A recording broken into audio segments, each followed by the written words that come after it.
The establishment of collective management organizations, or CMOs, is a growing trend in many countries. Where would we be without the work of writers, composers and photographers, musicians and lyricists, publishers and artists? From inspiring music and art to cultural creativity, our lives are enriched by their contributions. Copyright protection of literature, music, images and other works exists to encourage further development of culture and art we all value. To use copyright-protected content, permission is often required, and there are many ways to get those rights. For decades, people secured rights on a pay-as-you-go basis. But for organizations that use copyrighted material regularly, that process can be time-consuming and disruptive to their normal workflow. In today's fast-moving, increasingly digital world, we need content management systems that can keep pace while balancing the needs of content users and the rights of creators. Protected works are digitized, uploaded, downloaded, streamed, copied and distributed instantly around the world. The expanding power of this network also allows mass storage and online delivery of copyrighted material. With a simple click, people can download the contents of a book or post music on the web. Collective management organizations, earlier called collecting societies, were created to help remove the obstacles to copyright compliance. CMOs are an important link between those who create content and those who use it. The primary functions of CMOs are to acquire, administer, and license copyright and related rights, monitor their use, collect license fees, and distribute them among their members.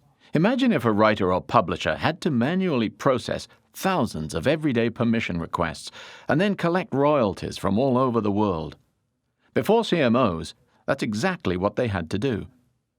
Managing content rights can be complicated.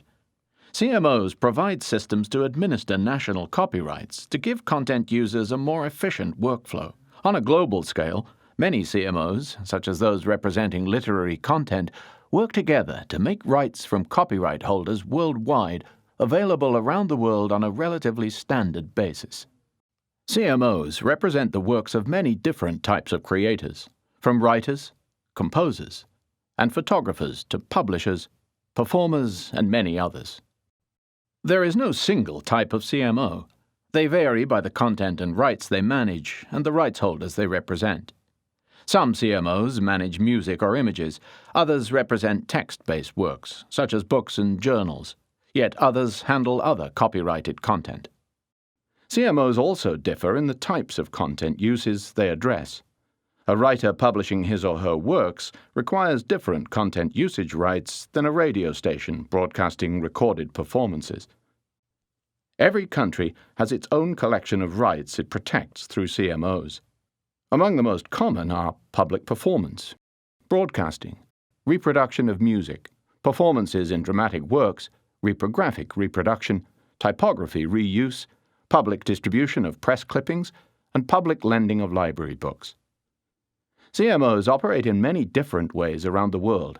In some countries, royalty fees are rolled into private copying or blank tape levies on equipment that can reproduce copyright-protected material.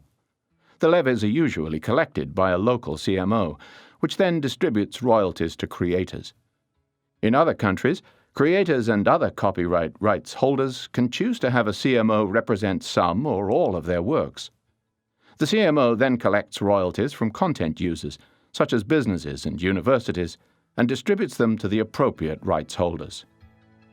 No matter where you are located, chances are there is a CMO in your country. While they may differ dramatically in the types of content and creators they represent, CMOs were created to address some of the complexities of copyright. And those complexities are evolving all the time as technology continues to change the way we all publish, access, use, and share the content we depend on.